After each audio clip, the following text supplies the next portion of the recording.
Students, अस्सलाम वालेकुम। तो स्टूडेंट्स, आज का जो हमारा जो टॉपिक है चैप्टर नंबर 3 एंजाइम्स। एंजाइम्स का जो लास्ट जो टॉपिक है अब किताब का इनहिबिटर्स।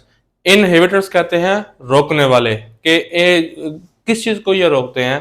ये एंजाइम्स की रिएक्टिविटी, सबस्ट्रेट का एंजाइम के साथ अटैच होना, उसे रोकते हैं। तो कहता है इनहिबिटर्स होता क्या है। Inhibitors is a chemical substance. जो इनहिबिटर्स जो होते हैं बेटा क्या होते हैं, विच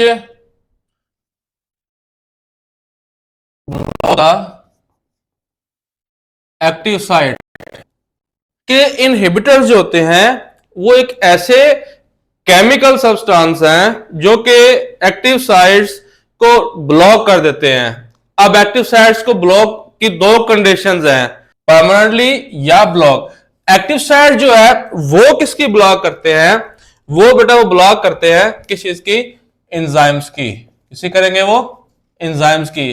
कि अगर एक एंजाइम जो है वो अटैच होना चाहता है सबस्ट्रेट के साथ, और सबस्ट्रेट जो है वो भी क्या है, यहां पर मौजूद है, तो एक सबस्ट्रेट जो है ये क्या आपके पास सबस्ट्रेट, और ये क्या आपके पास है तो एंजाइम्स।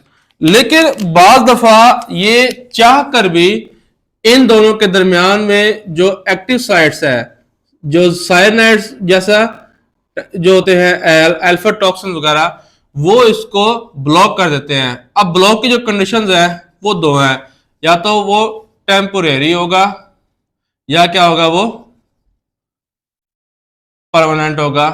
एंजाइम्स की एक्टिविटी के साथ रिएक्ट नहीं कर सकता, तो वो किसी उन्हें क्या कहते हैं, उन्हें हम इनहिबिटर्स का नाम देते हैं कि जो एंजाइम्स की जो रिएक्टिविटी जो होती है उसे स्टॉप कर दे। तो कई तरह के ऐसे जहर होते हैं जो कि अपना इन बॉडी के अंदर कोई इंसान खा लेता है तो उनकी जो एंजाइम्स की जो एक्टिव साइट जो होती है वो ब्लॉक हो जाती है। जब वो ब्लॉक होगी तो इंसान की इन केस डेथ हो जाती है। जैसा कि आप फिल्मों में भी देखते हैं कि कोई अगर इंसान साइनाइड के कैप्सूल खा लेता है तो फौरन से उसकी क्या हो जाती है, डेथ। साइनाइड जो होता है वो एक्टिव साइट्स को परमानेंटली ब्लॉक कर देता है, बॉडी के अंदर एक्शन नहीं होते और इंसान मर जाता है। तो कहता है कि अगर हम इनहिबिटर्स के हम टाइप देखें तो आपके पास इनहिबिटर्स की दो टाइप है, रिवर्सिबल, इरिवर्सिबल और रिवर्सिबल। कहता है जो इरिवर्सिबल जो होता है हमेशा उसकी जो अटैचमेंट जो होती है वो क्या होगी, परमानेंटली,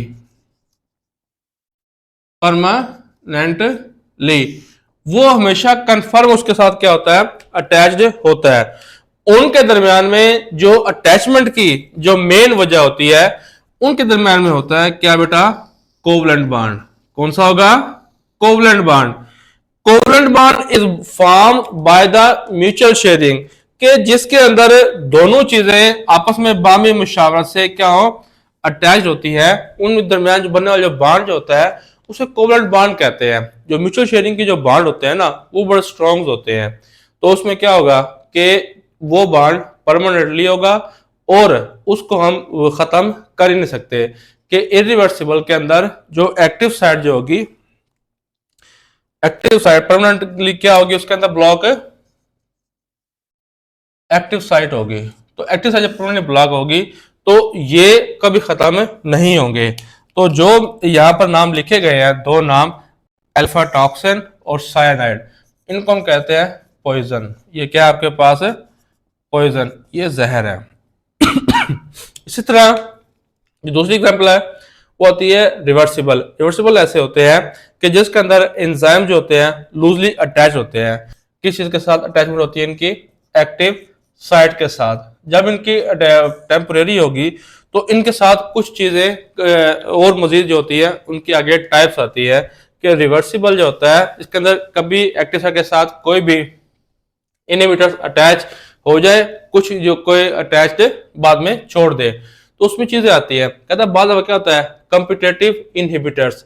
कॉम्पिटिटिव इनहिबिटर्स ऐसे होते हैं कि एक ऐसा प्रोसेस जिसके अंदर एक सबस्ट्रेट का एंजाइम के साथ अटैच्ड होने की बजाय एक क्या हो इनहिबिटर्स दूसरा आके उसके साथ क्या हो जाए अटैच हो जाए सबस्ट्रेट के साथ। उसकी वजह क्या होती है? ड्यू टू द रिजेम्बलेंस के कुछ ऐसे होते हैं इनहिबिटर्स जिनके अंदर जो सबस्ट्रेट से क्या रखते हैं? रिजेम्बल रखते हैं। तो जो सबस्ट्रेट के साथ रिजेम्बलेंस रखेंगे तो वो क्या होंगे? उसे धोखा देकर एक एंजाइम दूसरे सबस्ट्रेट के साथ क्या जगह आकर अटैच जाएगा। जब उनके साथ आगे अटैच होगा तो सबस्ट्रेट तो रह गया। तो उसमें क्या होगा कि जब आप सबस्ट्रेट की कंसंट्रेशन इंक्रीज करेंगे तो वो सबस्ट्रेट जो क्या होंगे, जो अटैच हुए थे एंजाइम के साथ, वो आहिस्ता आहिस्ता उसको छोड़ देंगे और उससे क्या होगा? एंजाइम की कंसंट्रेशन थोड़ी बहुत चल पड़ेगी। नॉन कॉम्पिटिटिव क्या होते हैं कि जो के अदर देन एक्टिव साइट्स के एक्टिव साइट्स की बजाय, फॉर एग्जांपल अगर कोई एक ये जो आपको शेप नजर आ रही है इसे हम कह देते हैं क्या? एंजाइम्स। अच्छा, ये जो जगह है जहां पर एक चीज सबस्ट्रेट के अटैच होना है इसे हम कहते हैं एक्टिव साइट। और ये जगह जो मौजूद है इसे हम कहते हैं अल्टर्ड।